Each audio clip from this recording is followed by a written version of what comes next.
Previously on TJR Music and Media. We just finished seeing the movie Oppenheimer. Yes, we did. Next, we're going to go see Barbie.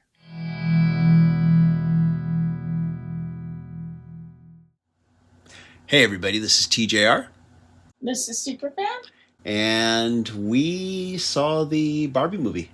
Yes, we did. Which I guess we kind of had to do because we watched Oppenheimer the other week. Yeah, you have to complete the duology. Exactly, yes. The synchronicity of it all. And did you like the Barbie movie? I love the Barbie movie. I enjoyed it a lot too.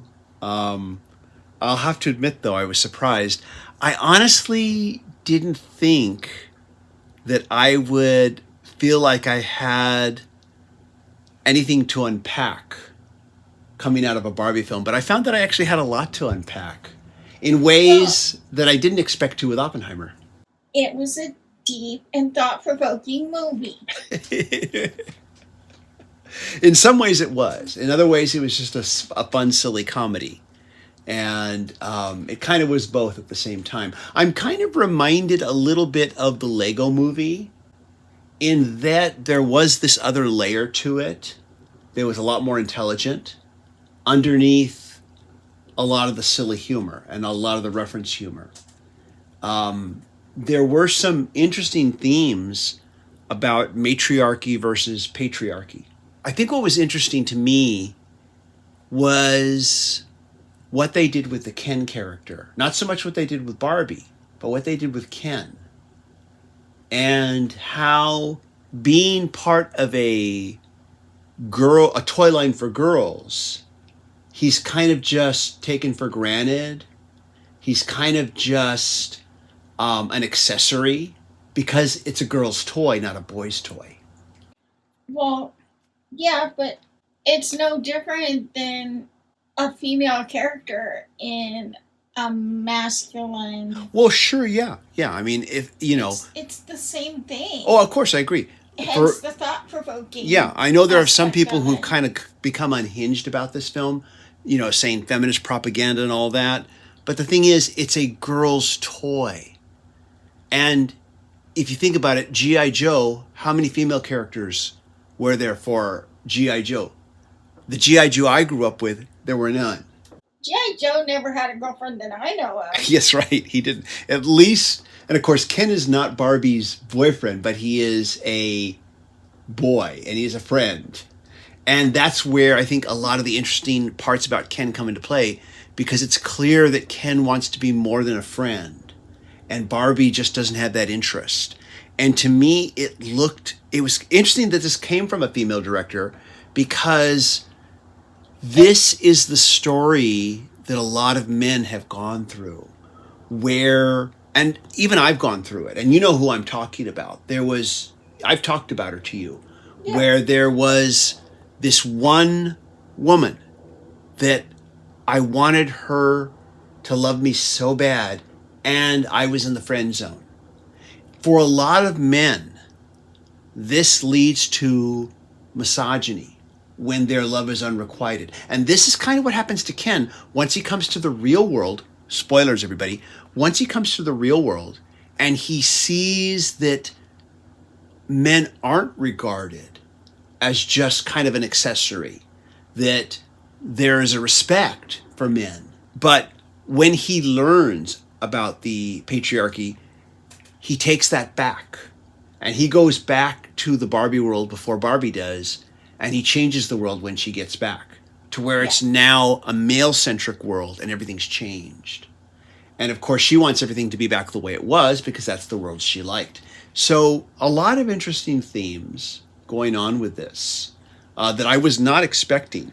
And I'm glad, because I almost felt like the trailer was giving me too much information. I knew it wasn't. You said that early on, and I knew it wasn't. I knew that there was going to be more to it because I've seen Greta Gerwig's other work. Well, yeah, same here. And I was hoping that would be the case too, that she wasn't playing her whole hand with this film. And of course, something that should be said is the trailer was so brilliant opening with that 2001 Space Odyssey parody. There was a video channel, I forget who talked about the trailer and talked about how that trailer was deliberately set up that way to appeal to the male audience. Because 2001 Space Odyssey, considered to be one of the greatest motion pictures ever made, film criticism, film analysis tends to skew more male as far as who's into that versus female. Although certainly we need more women getting involved with it, in my opinion. But it tends to skew more male. That's just the way it is right now. But clearly that was designed to appeal to male audiences like myself that would have no interest in a Barbie film. Aside from the fact that Margot Robbie's in it, of course. Well, but that's a given. Of course. That would be probably the only reason I could think of to go to see a Barbie movie. If you said, "Oh, I want to see this." Oh, do I have to? Okay, well, Margot Robbie's in it. Okay, I guess I can suffer through it. But when I saw that trailer, I was like, okay, this immediately tells you there's more to this than you think. I was glad to see that scene wasn't just relegated to the trailer, that was even expanded upon in the film. But of course, like you, I had seen Greta Gerwig's previous films too, and I knew that she was a good filmmaker. Yeah. And I knew that there would hopefully be more up her sleeve than she was letting on with that trailer, although I love the trailer. And if you haven't seen it, watch Lady Bird. Yeah, Lady Bird's a great film. Really great film. You really should see that one. A great coming-of-age story. But yeah, I felt like there was more to unpack than I expected. I thought everybody was really good. Margot Robbie, Ryan Gosling. The only thing I didn't care for was bringing the Mattel company in as kind of like a character in the film. To me, I felt like that wasn't necessary. That was getting unnecessarily meta, in my opinion. It didn't kill the movie for me, but it was just the only thing that I was kind of like... Well, it was intentionally meta. I know it was, and it just felt like it was just too much. Okay. And I felt like we could have just done without that and just kept exploring the actual characters of Barbie and Ken. Ken's, resentment towards Barbie, his reaction towards learning about a world where men are treated differently. I just felt like we could have dealt more with all of that and a little less of the other. It didn't kill the film for me. I don't want to come off the wrong way here, but I just thought that was the only thing I didn't care for. I also really loved Rhea Perlman as well in the film. I thought she was great. It was great to see her again. Yeah. I don't think I've seen her in any films recently, but maybe I'm not seeing the right films. Well, you are hearing her in the Bad Batch. That's true. We've been watching The Bad Batch, which is the Star Wars sequel series to Clone Wars. We recently finished watching Clone Wars for the first time and Rebels, and we're watching Bad Batch, and of course we're hearing her voice, but I haven't seen her in a film, is what I'm saying, in quite some time.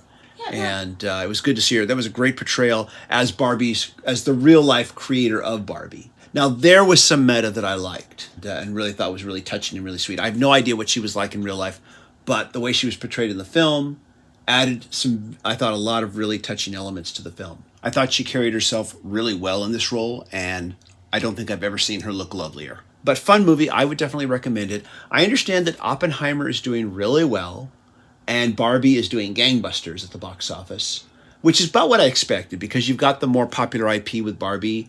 I think it's great that audiences are turning out for a serious, thoughtful historical drama directed by a master filmmaker. But I also think that, not unlike my parents' generation, the 1930s, during the Great Depression, that audiences of today are really craving a certain amount of fun escapism that a film like Barbie delivers, and yet it still has something personal to say as well. Anything else you want to say about this movie? I just really enjoyed it and think that everybody should see it because there's something to be learned. I just thought it was really funny. And like I said, there was actually some interesting stuff going on underneath as well. Yeah. And it was a very deep and thought-provoking Barbie movie. I never thought I'd feel like I'd have anything to unpack coming out of a Barbie film. Never thought that would ever happen. Of course, I never thought I'd ever walk into one. But... Oh, me neither. Yeah. I suppose, and that's another thing. There is no such thing as a bad idea or concept for a film. It's all in how it's executed.